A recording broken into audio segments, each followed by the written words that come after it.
Not at all, not at all. I mean, it was a good learning process, and I will tell you that they definitely gave me some good ideas business-wise on sustaining the company, but in the end, I think our visions were different, and so sure, absolutely. Plus, it's painful traveling around meeting with these guys. Yeah.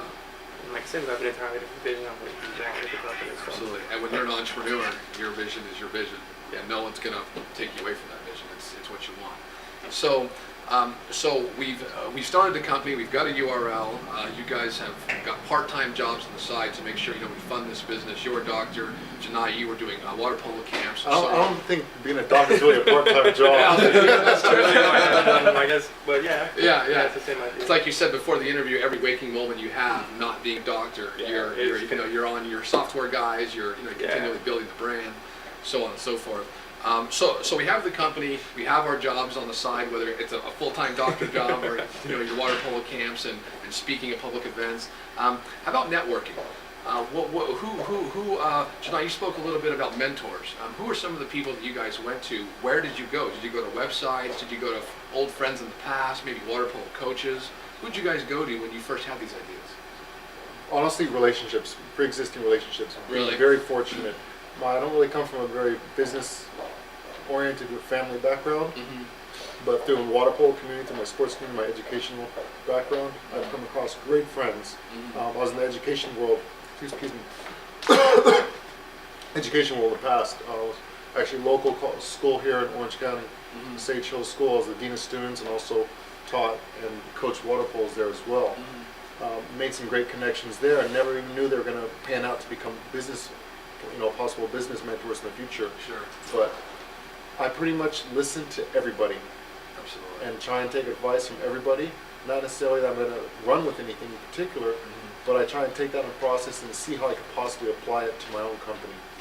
Very good, very good. So you guys would say relationships, no matter what age, are extremely important if you've got that entrepreneurial mindset. I think we're fortunate because water polo, is a small community and it's a pretty affluent one. Absolutely. And so you develop relationships in water polo that last your lifetime. And so through those relationships, and me and I had different routes. He met people through water polo and through teaching that I think helped his company out significantly. And for me, through water polo and through medical school, being other doctors.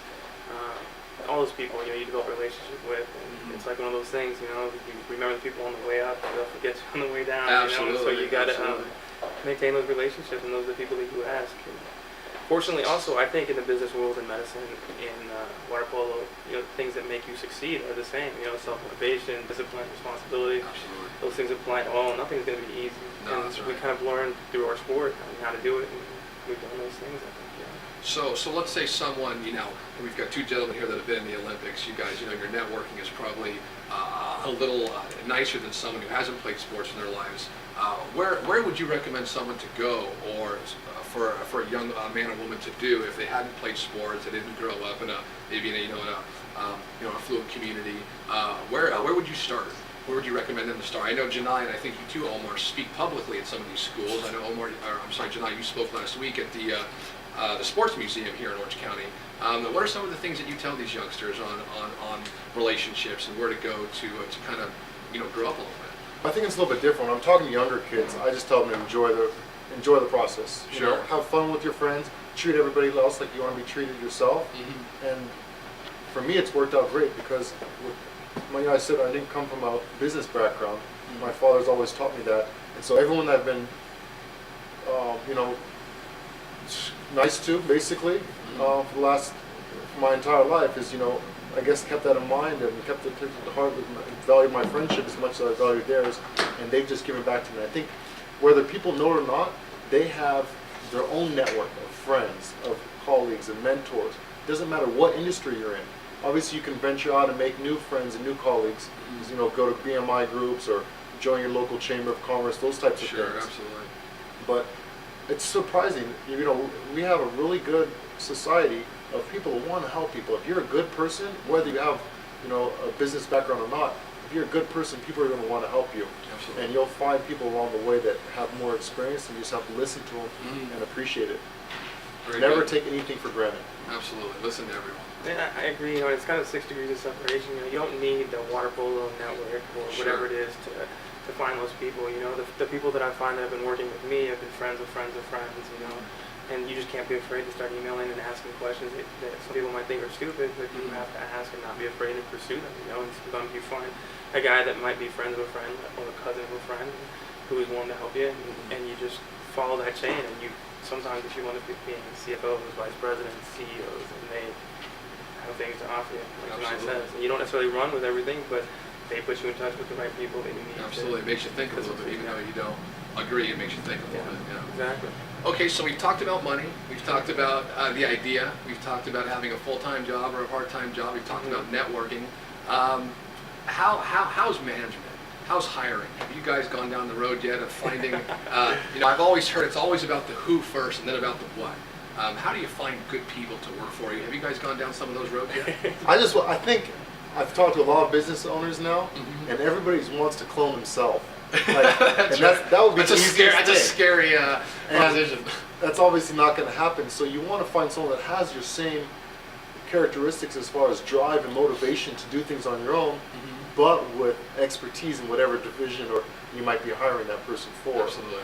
And so you're going to have this long time of networking or interviewing a variety of different people, and then you just have to get one maybe the most educated. Not necessarily the most educated, but the person that you work well the best with. I think it goes back again. I relate everything back to sports. With staying power, there's tons of great athletes that never make it to the top. Absolutely. Because they don't have the drive and the motivation to push themselves. So you can find that potential in someone, that they have that background, whatever it might possibly need, and then just kind of help motivate or cultivate and bring that out of them even more. And I've found that being a business owner and working with your employees is similar to being a coach and working with your team. You're just kind of trying to get the best out of everybody for the same common goal. Absolutely. Yeah, I think it's funny that you asked that question, because now especially I'm starting to realize that, especially at our stage in the game, since we're a startup, it's important to find people that share your vision. Absolutely. If the people that you hire don't share the same vision, if they don't want truly the company to succeed, and you're just paying them an hourly figure, you're not going to succeed. That's what you find, and that's what I'm finding. Like my first 2 hires were people that just wanted to make money, and I paid them hourly, and they didn't do anything proactive for me. And so it's not that they necessarily did a bad job, but they didn't help us grow. They didn't help us do the things that we need to do, especially as a startup, especially in this economy. The vision wasn't there. Yeah. And my last 2 hires, I think, at least I hope now, seem to be pushing us ahead. We're making bigger steps now, faster, because their vision is the same as mine. They want this company to succeed because they see beyond the 3 days in front of them. They see beyond making rent this month. Absolutely. They want something big for the company so that they have an investment, and maybe 10 years down the line this will be worth something significant to them. Absolutely. And now it's easy. It's funny because you start to see why people like Bill Gates made it. Because the people in his company, from the secretaries up to the CEOs, have a vested interest in the company because they all have stock options, and they're going to do well if Microsoft does well. That's right. And it's the same with Steve Jobs at Apple. People like to work there because they have a vested interest in the company, and I'm really finding the guys that you hire on an hourly basis aren't going to do those things that you do. Absolutely. So, yeah, I think the stock option plans are extremely crucial. Here at iBank.com, we have something similar for every employee.